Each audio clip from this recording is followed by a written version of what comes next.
هديت قلبي شكرا نورت دربي شكرا نورت دربي شكرا. اعوذ باللہ من الشیطان الرجیم. بسم اللہ الرحمن الرحیم. الحمد لأہلہ والصلاة علی اہلہا. اما بعد. قال اللہ تبارک و تعالی فی القرآن المجید. بسم اللہ الرحمن الرحیم. ذالک الکتاب لا ریب فیہ. آج کی گفتگو قرآن مجید کا دوسرا پارہ، جسے ہم اور آپ سیقول کے نام سے یاد کرتے ہیں. پروردگار عالم نے اس پارے میں 4 اہم موضوعات پہ گفتگو کی ہے، جن میں نمبر 1 تحویل قبلہ، نمبر 2 آیت بر اور ابواب بر، قصہ طاعون اور قصہ طالوت. یہ 4 اصل محور ہیں جن پر دوسرے پارے میں گفتگو ہوئی. پہلا محور تحویل قبلہ. پیغمبر اسلام صلی اللہ علیہ وآلہ وسلم مکے میں اور مدینے میں ہجرت کے بعض تاریخوں نے 7 مہینہ لکھا ہے، بعض جگہوں پہ 16 یا 17 مہینہ ہجرت کے بعد تک پیغمبر بیت المقدس کی طرف رخ کر کے عبادت پروردگار انجام دیتے رہے، نمازیں پڑھتے رہے. اگرچہ پیغمبر کا ہمیشہ سے پیغمبر کی یہ خواہش تھی کہ خانہ کعبہ کی طرف رخ کر کے نماز پڑھیں، لیکن حکم الہی کے سامنے سراپا تسلیم تھے. مدینے میں پہنچنے کے بعد وہ وقت آیا جب پروردگار عالم نے پیغمبر کو تحویل قبلہ کا حکم دیا.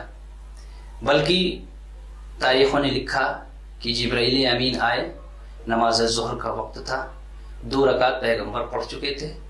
پیغمبر کو جبرائیل امین نے پیغمبر کا ہاتھ پکڑا اور قبلہ کی طرف ان کے رخ کو موڑ دیا.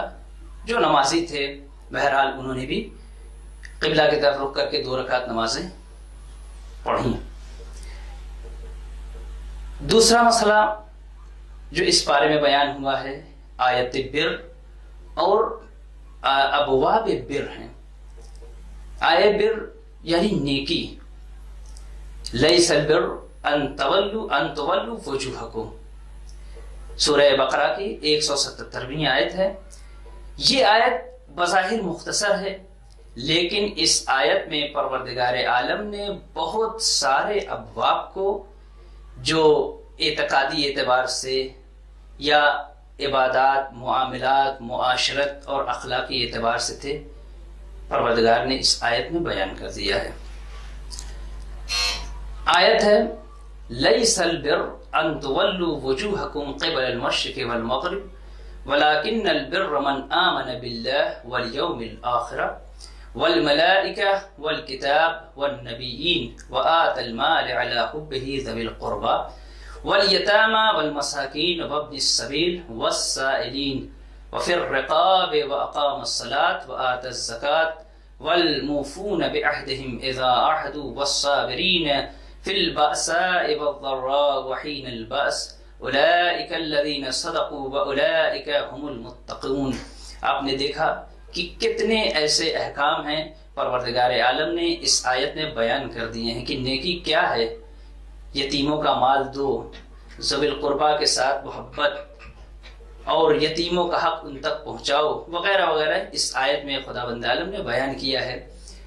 دوسرے پارے میں اس آیت بر اور بر کے جو ابواب ہیں خداوند عالم نے انہیں بھی بیان کر دیا، جیسے صفا و مروہ کی سعی، مردار، خون، خنزیر وغیرہ کے گوشت سے پرہیز کرنا، یا وہ حیوان جس کا تذکیہ نہ کیا گیا ہو اس سے بچنا، قصاص کا تذکرہ، وصیت کا ذکر، روزے کا تذکرہ، اعتکاف، حرام کمائی، قمری تاریخ کا ذکر، جہاد کا تذکرہ، حج، انفاق فی سبیل اللہ، ہجرت، شراب اور جوا، مشرکین سے نکاح، طلاق، عدت، رضاعت، مہر، یہ وہ ابواب ہیں جنہیں پروردگار عالم نے اس پارے میں بیان کیا ہے۔ تیسری بات قصہ تعاون ہے۔ قصہ تعاون یہ ہے کہ بہت سارے افراد بنی اسرائیل کے اس وقت تعاون ایک مرض آیا، اس مرض سے فرار کرنے لگے۔ تقریباً 70,000 خانوادے یا خاندان وہ تھے جو اس مرض سے فرار کرنے لگے اور شہر چھوڑ کے بھاگ گئے۔ جب یہ شہر چھوڑ کے گئے، کس لیے؟ تاکہ تعاون کے مرض میں مبتلا نہ ہوں اور موت سے بچ جائے۔ پروردگار عالم نے فرشتوں کو بھیج کر انہیں موت دے دی، سب کے سب مر گئے۔